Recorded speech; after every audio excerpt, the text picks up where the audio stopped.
Good afternoon, CMS families. Thank you for joining today's Family Academy Lunch and Learn, Teens and Technology Finding the Balance with Teen Health Connection. Please take a moment to sign in using the bit.ly that's been displayed on the screen. That is bit.ly/Family Academy sign in. Additionally, I'll be adding this to our Q&A and including today's slide deck for your engagement as well. If you are in need of technology and translation support on today's call, please select Captions in the top right-hand corner of your screen. From there, please select Show Live Captions, and then you'll select the language of your choosing from the dropdown. Once again, that process is select Captions, Show Live Captions, and then you'll select the language of your choosing from the dropdown. And families, we want to engage with you today. So if you have any questions on today's call, please use the Q&A feature to ask any questions. The Q&A will be monitored on the call, and all questions will be answered at the end. Additionally, we want to ensure that today's content is meeting your needs, so please share any reactions you might have. We love seeing those wow, aha, and heart moments as you engage with us, and we're excited to see any of that new learning visible. And families, if you maybe have missed a previous Family Academy session, would like to see the other offerings that Teen Health Connection has provided, we invite you to check out the cmsk12.org/Family Academy. Our Family Academy landing page will tell you about all of our upcoming sessions. You can review any previously hosted sessions in our on-demand portal and has a plethora of resources. We also have the Family Portal, which is the one-stop shop for all of our learning resources that's organized by grade and subject area. We invite you to explore and engage with that resource as well. At this time, I am excited to turn it over to our fabulous presenter, Ms. Chris Hawkins from Teen Health Connections, who will be sharing Teens and Technology Finding the Balance.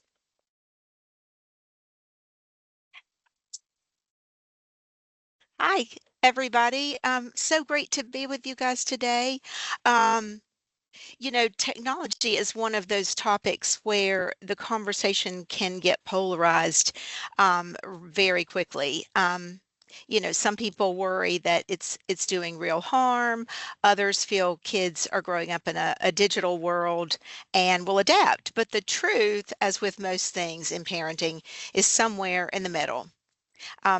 Tech can support growth, learning, and relationships, but it can also complicate them. Today isn't about picking a side, it's about balance, being intentional, and finding what works for your family in terms of overall well being.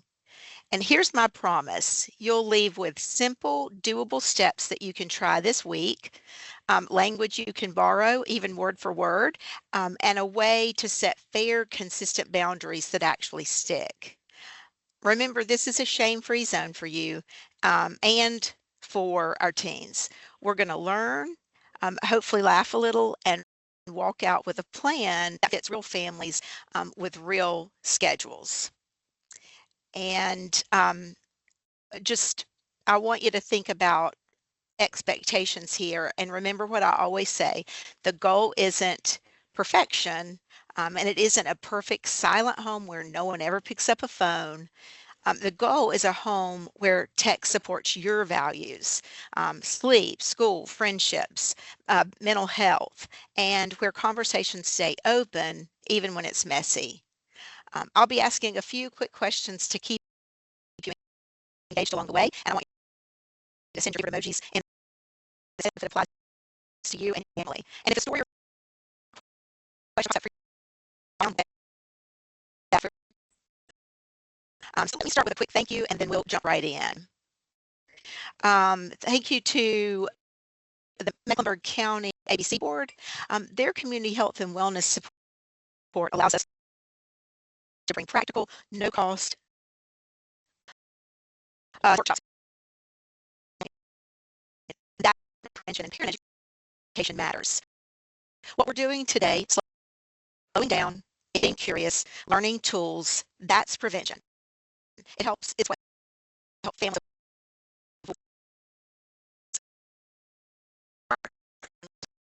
for parents to get support.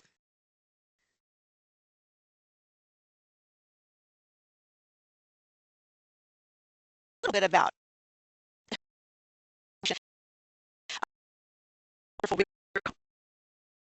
adolescent and behavioral health served, 11 on the medical.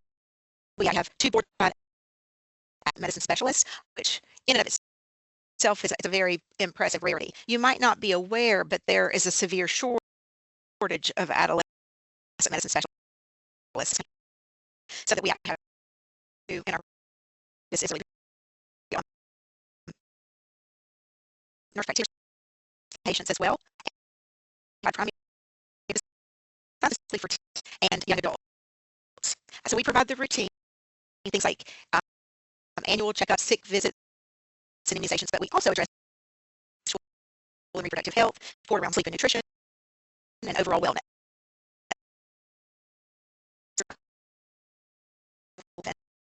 And they work with teens around various issues, including anxiety, depression, stress, school pressures, relationships, identity development, trauma, and big life transitions. And therapy is strength-based and relationship-focused, helping teens build coping skills, emotional awareness, and resilience, while also supporting families along the way. Beyond clinical care, we offer teen leadership programming, parent education, and community outreach, all designed to support the well-being of the whole family. What that really means is you don't have to navigate this alone. If something today makes you think, I need more help with that, my contact information will be at the end. My journey to Teen Health Connection started when I was struggling as a parent myself, and I know how isolating those moments can be. I consider it an honor to support parents through the tough and lonely moments that come with raising teens. No one should have to navigate those alone. And just to set the tone,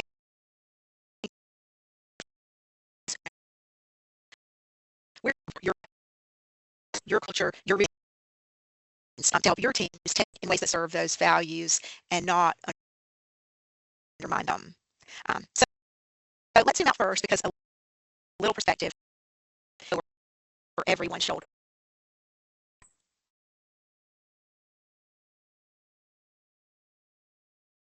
Media panic.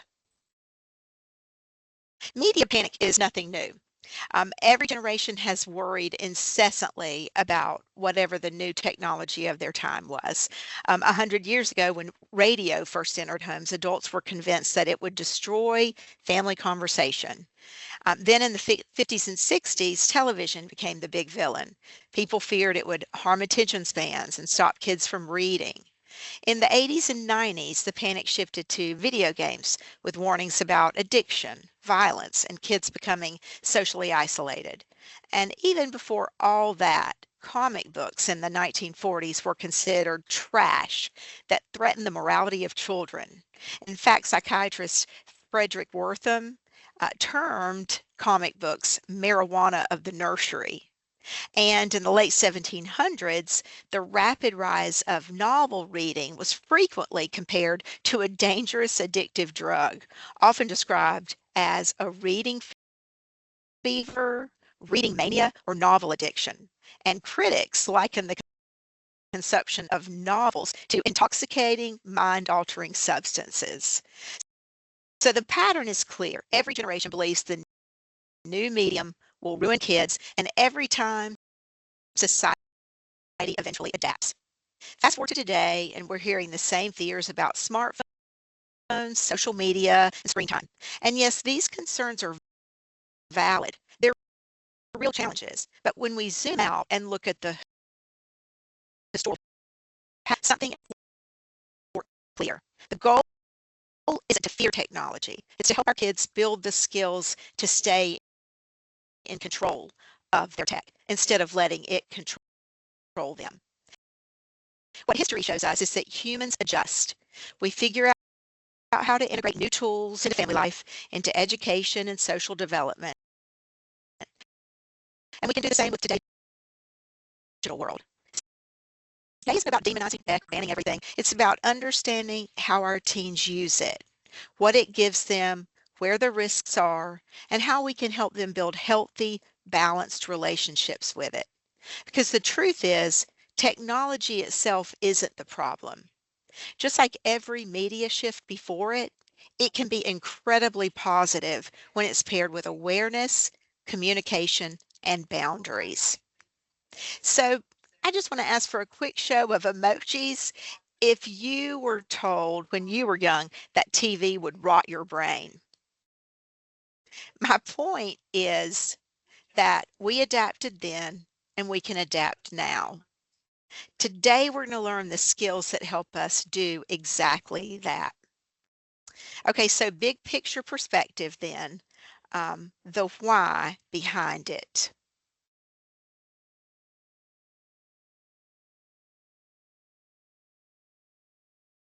Now, this slide is about keeping perspective. Tech won't slow down, but our job isn't to outpace it. It's to help our kids develop good digital habits, protecting sleep, handling social pressure, and noticing when apps are nudging them in ways that don't feel great. Here's the roadmap for today. We'll start with why this matters, take a quick tour of what teens are using, name both the upside and the risks, get clear about what balance really looks like, and then I'll give you concrete tools, a family tech agreement, quick wins, and what to watch for. You'll also hear a couple of word for word phrases that lower the power struggle at home. We'll keep it practical. And let's talk about why this conversation matters so much right now.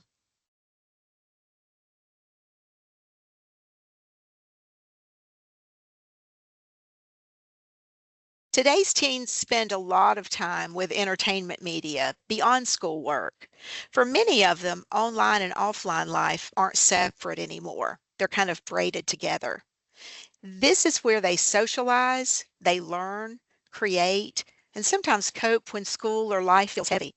And here's why this conversation really matters. Technology is powerful. It affects sleep, mood, attention, and stress. Four things that directly shape school performance, friendships, and mental health. Phones aren't good or bad, but without guidance, teens can get pulled into endless scrolling, comparison, or social pressure simply because their brains are still developing the impulse control to step away. This is where we come in. Our involvement doesn't have to be perfect, it just has to be present. Remember, I always love to say that. When we stay curious and connected, we actually buffer the risks and strengthen the relationship, which is the real protective factor for teens. So instead of focusing only on minutes, you've had 90 minutes, it helps to shift toward meaning. Ask things like, what are you doing or what are you creating? Who are you connecting with? Or are you just zoning out? Um, ask why this app is right now. Is it fun for them? Does it give them access to their friends, or does it help them de-stress? Or ask, how do you feel better after? Or how do you feel after the use of the app? Do you feel better, the same, or worse? These tiny questions teach self-awareness and they keep the door open for real conversation. And when the relationship stays open, we can set limits with our teens, not just limits on them. So just to take a quick pulse, think about what time of day is hardest for screen use at your house. Is it before school, after school, evenings the hardest, or is bedtime? Just drop the emoji that best fits that, which time is most difficult at your house. And then just thanks for sharing those. And now hold on to that hardest moment. We're going to come back to it to connect boundaries directly to those pressure points. But first, let's peek into your teen's digital world, and let's do that with compassion.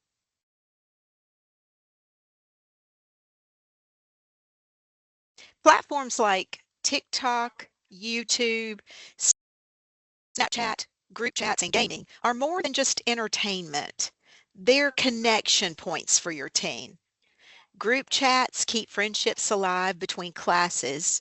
Short videos offer quick laughs or tips. Gaming's often deeply social. Teens are strategizing, joking, and hanging out with friends in real time. To us, it can look like distraction. To them, it often looks like belonging. One of my favorite stories came from a doctor who taught a training that I attended. Um, he said he loves watching basketball on TV. And one afternoon, his son came downstairs, saw him on the couch, and said, "Dad, I just don't get it. Why do you like watching people play basketball instead of just playing it yourself?" He laughed because, of course, the um, the instructor had been giving his son the same lecture about watching people game instead of playing the game in real life. It was such a good reminder that our kids' digital world doesn't feel strange to them. It feels normal. And once we understand what an app gives our kid, humor, friendship, creativity, a break, we can coach instead of police. Try this. Say, what do you get from this app? Fun, friends, creativity, or is it just a breather? And then close your mouth and actually really listen to them. Hoping you'll learn what problem the screen is solving for your teen at that particular moment. And once you know that, you can help them solve it in more than one way. Now, with that empathy in place, let's name what the research and families are actually noticing.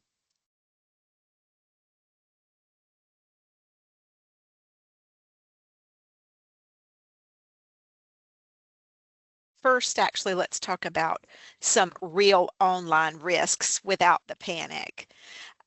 Before we go any further, I just want to highlight a few online risks, not to scare you, but to give you a clear picture of where kids need guidance.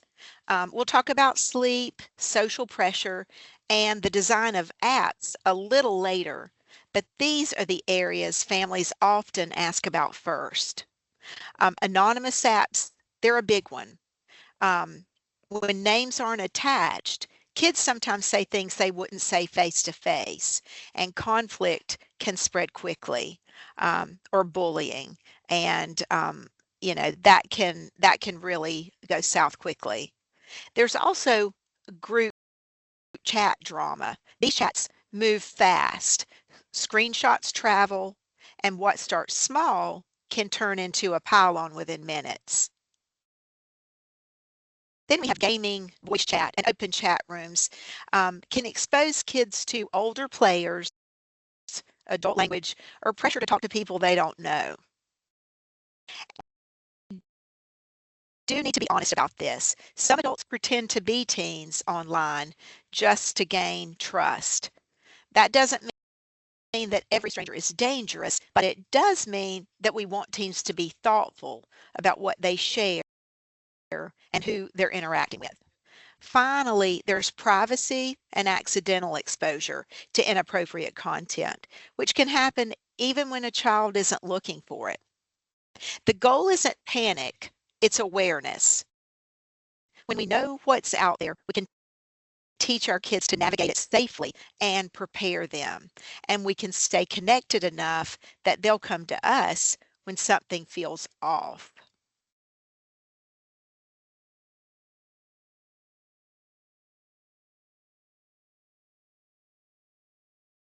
Let's see, big picture, heavy daily engagement is common across all ages, not just teens.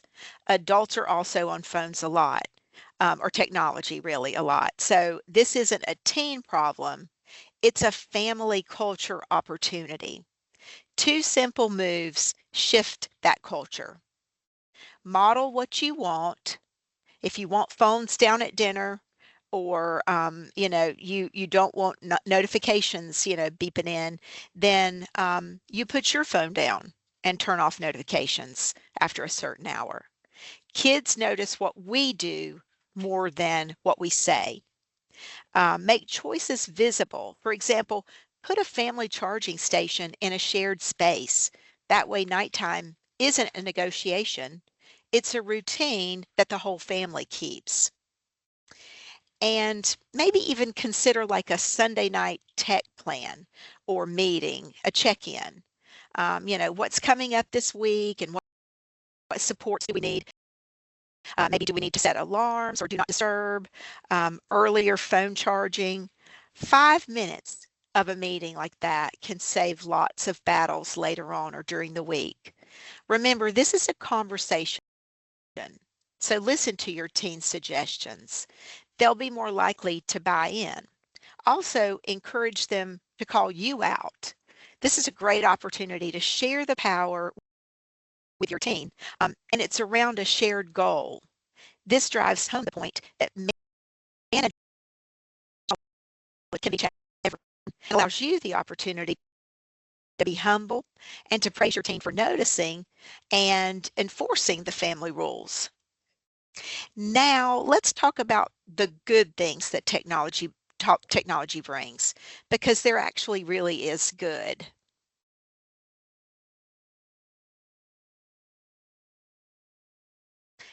We've already named some of the challenges or risks of the digital world, so I want to balance that by highlighting the real upside.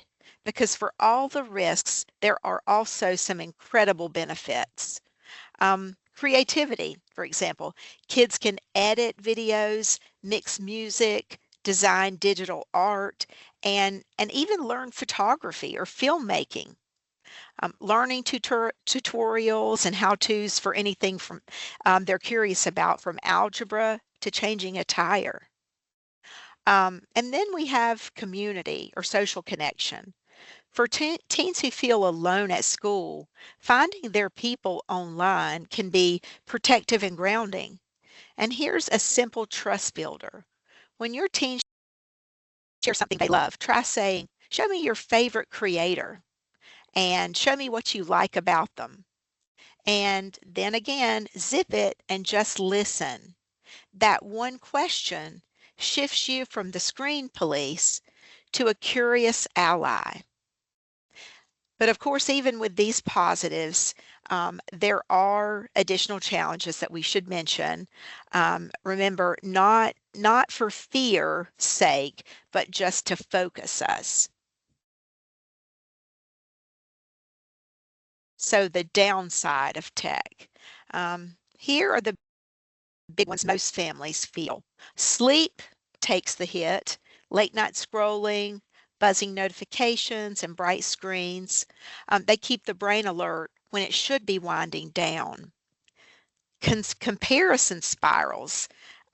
Everyone else's highlight reel can make a teen feel behind, left out, or not enough. And then we have cyber conflict. Drama doesn't stop at the school door. It travels home through group chats, posts, and screenshots. And then there's just the design. In the design itself, some features are literally built to be hard, to make it hard for the teen to put down. And teens whose impulse control is still developing, they feel that pull strongly. So here are 3 micro skills that you can try immediately. First, name the state you see. Call it out. Say, "Hey, you look wired," or "You look tired." Ask them, "Do you want to reset?" Naming what you see lowers the emotional temperature and gives your teen a bridge back to regulation. Reasoned boundaries beat random bans. So devices, you can say devices charge outside bedrooms, and that's a reasoned boundary. And you can say, you know, getting enough sleep is really important to your mental health. So that boundary is really important. Clear, consistent, and making them not personal. It's about routines, not punishment. And then practice a pause. Tell your teen, just stand up, take 10 slow breaths, or change rooms. Then decide what's next on purpose. And I would encourage us as parents to do this as well. Even 30 seconds can reset a brain that's caught in a scroll loop. Um, Even 30 seconds, yeah, can reset a brain that's caught in a scroll loop. If you take only one thing from this slide, take the sleep rule. When sleep improves, mood, attention, and mornings usually improve too. So if it's not just about screen time minutes, what is balance? It's really dang it a lot. It's looking at the full picture, the minutes, the meaning, and the company. Like a FaceTime with a friend is not the same as an hour of doom scrolling.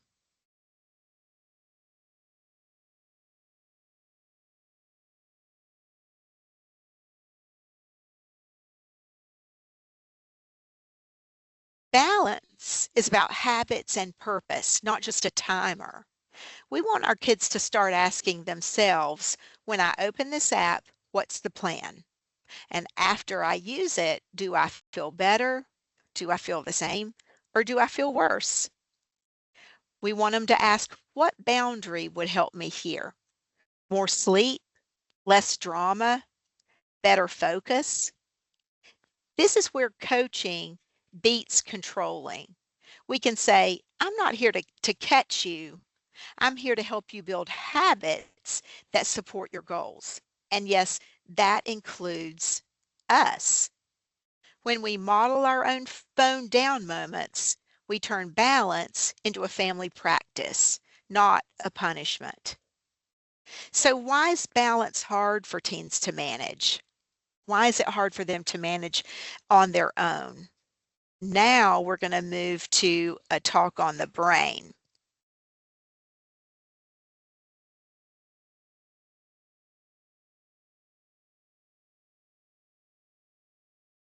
Okay. Here's the brain picture that helps everything else click. During adolescence, the brain's brakes, the part that plans, predicts, and pauses, are still under construction. That's the prefrontal cortex, the thinking brain that does all of our higher executive thinking and reasoning. Meanwhile, the gas pedal, which is the amygdala, that's our fight, flight, freeze brain, and that's where the reward system, um, it you know, is engaged as well, and that lights up for novelty, likes, and peer feedback. That's wide open. Now put that brain in front of apps that serve new videos every second. They keep streaks alive and reward you for staying on. Of course, it's hard to stop, those apps. That's not defiance on your teen's part. That's development. That's a development. It's a design, actually, in the app. So we need to think about our own phone use, and have we ever opened it to check one thing and then poof, 10 minutes later, we realize, oh, I'm still scrolling, or I'm lost in a YouTube video. Our adult brakes are fully built and we still get sucked in. For teens, the pull is stronger and the brakes are weaker. So just use willpower falls flat on its face. So what do we do? Well, we can lend them a little bit of our regulation while they grow and learn their own boundaries. Um, we want them to understand boundaries are supports, not punishments, training wheels that come off as skills grow. And supports look like charging devices outside the bedroom to protect sleep, or a screen-free hour before bed so melatonin can rise. That's our sleep hormone. Visible timers. So, we set the timer for 5 more minutes, and 5 more minutes actually means 5 more minutes with a timer. Here's a line that you can borrow. Say, I'm not mad at you. I'm going to help your brain out. And then pair it with the support. Phones on the kitchen charger by 9:30 so your brain can wind down. And remember, we'll put our phone on the kitchen charger by 9:30 as well. And since connection is stronger than control, let's talk about how to talk so our teen will talk back.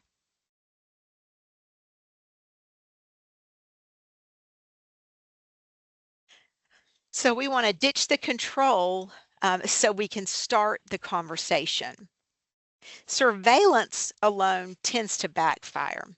Kids don't become safer, they just get better at hiding. Connection is what keeps our teens talking when it actually matters. So we want to use openers like, what do you like most about that app? What would you do if someone made you uncomfortable online? Have you seen anything lately that didn't feel right? And then when they answer, resist the urge to jump straight into fixing it. Start with appreciation. Thanks for telling me that, or thanks for weighing in. And then follow with your own curiosity. What do you think a good next step might be? You're building judgment and problem solving for them. You're not just enforcing rules.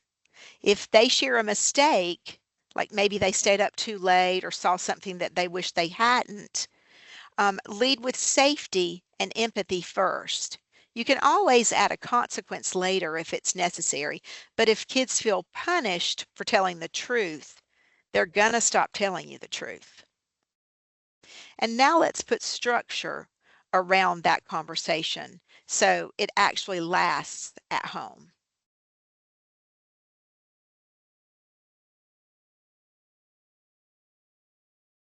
Um, Co-create, we want to co-create, so that means, along with them, um, 3 to 5 simple rules that everybody in the house follows, even us parents. When kids help design the rules, they follow them better because they understand the why and the how. So, great starters or starter conversations here might be no phones at meals, charge devices outside bedrooms, a screen free hour before bed, or a weekly check in, for what's working, what isn't, and what we might want to adjust. This is also where the American Academy of Pediatrics Family Media Use Plan fits beautifully. It's a whole person approach, and you can find it actually at the American Academy of Pediatrics. Just do a search for Family Media Use Plan, and it'll pull right up. And you can actually create profiles for every family member um, within this Family Media Use Plan, and you can do that online. What they enjoy doing online, it includes what they enjoy doing offline, sleep routines, homework, expectations, safety rules, where devices live at night, family tech-free moments, shared agreements for everybody, including the parents, and it shifts the focus from policing phones to supporting the whole child socially, emotionally, academically, and creatively. It turns the agreement into something balanced, not restrictive. Run your family plan as like a 2-week pilot. And after 2 weeks, come back together, or even actually a week might be good, to come back together and meet again and tweak, anything that didn't seem to work well. That built-in review lowers your teen's resistance. Um, when they know nothing is set in stone, and can really appreciate that they helped shape the final version, it really adds to their value and their participation. So another one could be, we won't answer work emails at dinner, or we'll put our phones down during conversations. And then modeling these things makes these rules feel fair. So you can't be having a conversation with your teen and be, returning texts or emails while while you're engaged in a conversation with them. They're going to notice that. Another huge lever is making the offline world fuller and easier.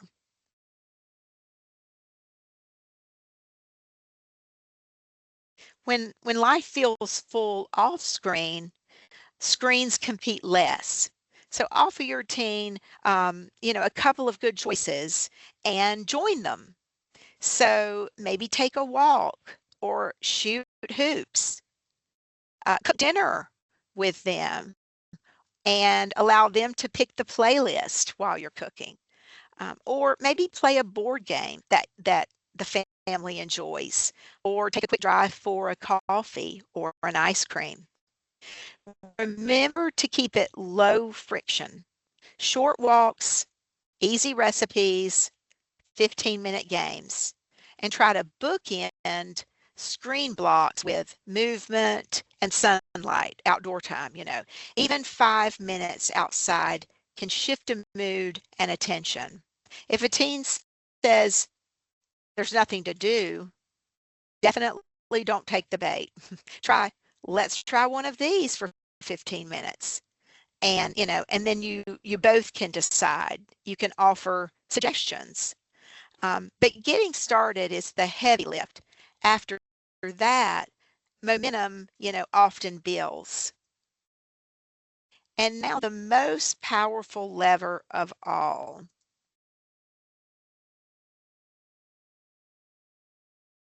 They're watching us. If we say no phones at dinner while answering a text, that message doesn't land. Narrate your own boundaries. Say out loud, I'm turning off notifications after 8. Or say to them, if you see me scrolling at dinner, please call me out. That humility builds trust. It changes the dynamic from parent versus teen to team with an M versus problem. And it gives your teen something priceless, proof that balance is a lifelong skill, not a punishment for being young. And consider creating a family do not disturb ritual. Like something silly, like everyone taps the moon icon at the same time after 9 p.m. Yeah, it may be silly, but it can be effective too. So what if things start to feel off? Here's what to watch for.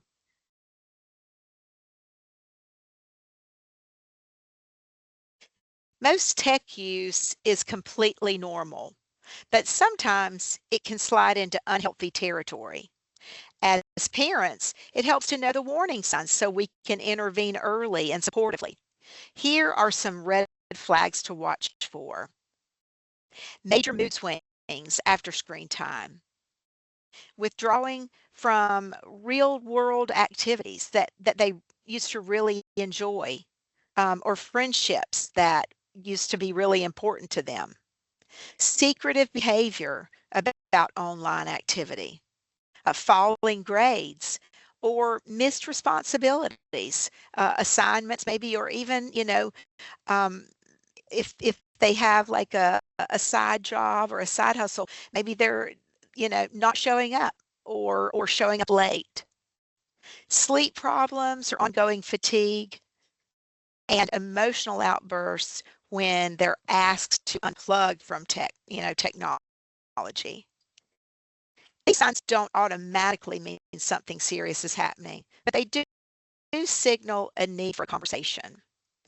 So start, as I always say, with curiosity, not consequences. And say to your teen, I've noticed so and so. I've noticed that, you seem really tired in the morning. Um, or that, you seem down when you come home from school. What's your take, or how can we reset together? When patterns persist, you might want to loop in a counselor or a pediatrician. Remember, you're not alone, and sometimes an outside voice lowers that power struggle at home. And you can also try a 72-hour reset. Keep their phone. They can keep their phone, but you might want to remove the most dysregulating app, the one that your teen they seem not to be able to control. Do this for 3 days while adding supports like, monitoring sleep, or making sure, taking a walk or getting some outside time, and they're getting some movement during their day. And then when you reintroduce the app, reintroduce that app with a plan, reminding them that it's not about punishment. It's really about helping them notice when they need a reset, or reconnect, allowing them to feel back in control again. Tools can help um, when we use them the right way. So here are some, helpful tools that can absolutely support healthy digital habits. Um, there's no shame in using these tools, especially when they're used in partnership with your teen, not secretively or punitively. So a few worth exploring might be Bark. Bark monitors texts, emails, and social media for potential risks. Custodio helps manage screen time and block harmful content. And then we have Apple Screen Time, Google Family Link. These are built-in tools for daily app limits, downtime, and usage insights. And even after, Bark or Custodio, the Apple Screen Time, or the, feature, you can really encourage your teen to use that, even when they have moved on, they're in college, or they've moved out. um, we want to be teaching them and giving them skills that help them, balance their technology use themselves. um, let's see, Common Sense Media uh, is fantastic for app reviews, age guidelines, and digital parenting tips. Here's the key though: tools should support your relationship, not replace it. They work best when used transparently. Um, so you want to maybe say to your teen, let's try this together to understand how we're spending time online. And as your teen gets older, it becomes important to shift away from external controls, like Bark or Custodio, um, to towards self-monitoring. These tools are especially helpful in the early teen years, but later adolescence, the goal is for them to recognize patterns and regulate their own habits with coaching, not constant supervision. Your teen may even have their own suggestions. There are lots of digital wellness and focus apps that they may be open to try if they feel like part of the process. Um, let's land this simple, high impact steps that you can start this week.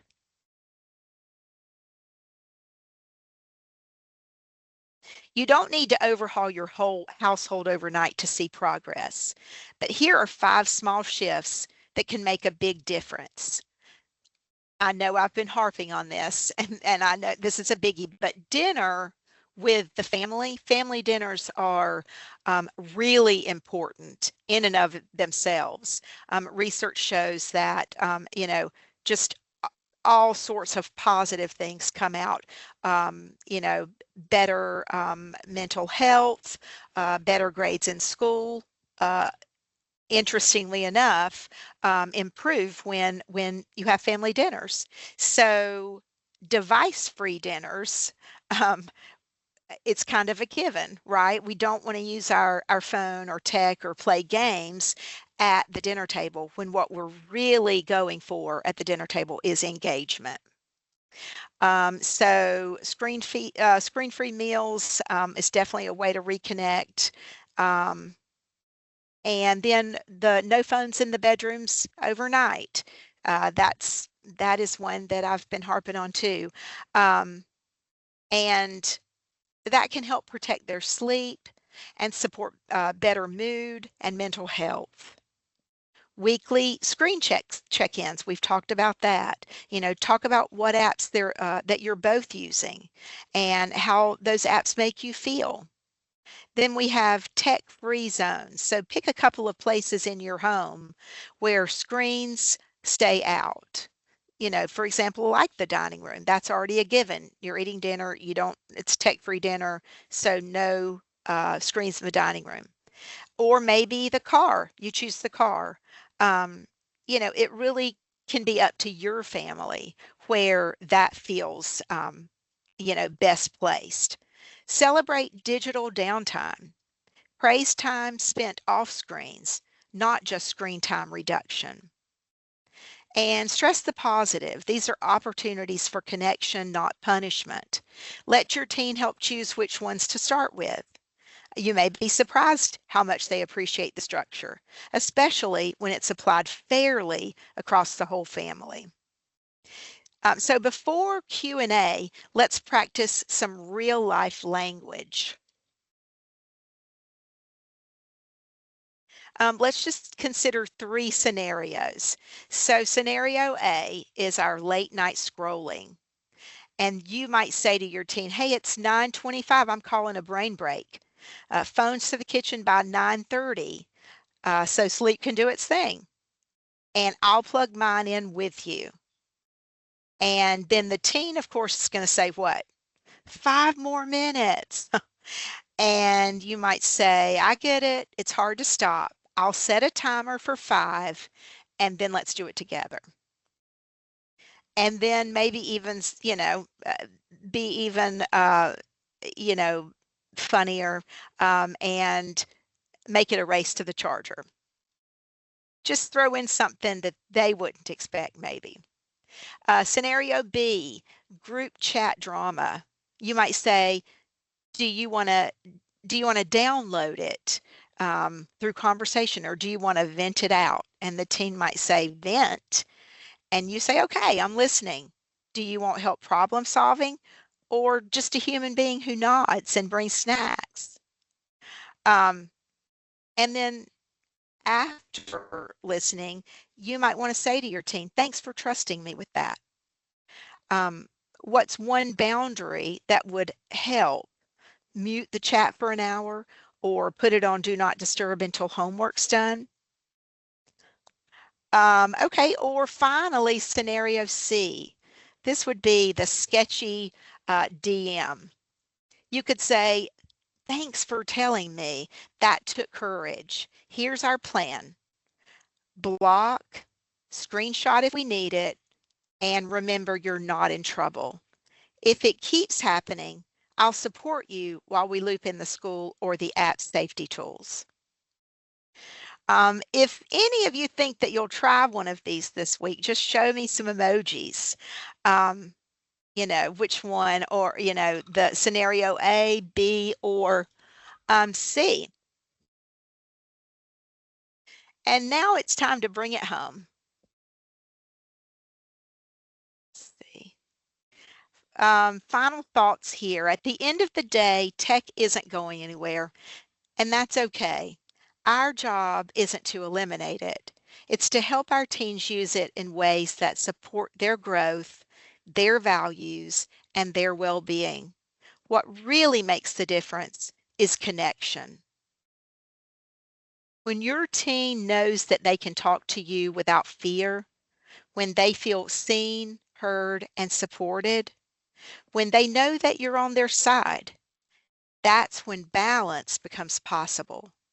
So keep asking questions, keep showing up, keep learning together, and remember, you're not alone in this. There are so many resources, supports, and ongoing conversations that you can tap into from here.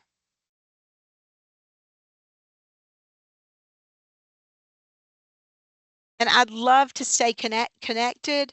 You can find resources, upcoming workshops, and fresh digital parenting tips on our website, newsletter, and social media.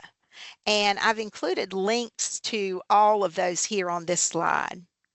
We're always sharing new tools to support you and your teen.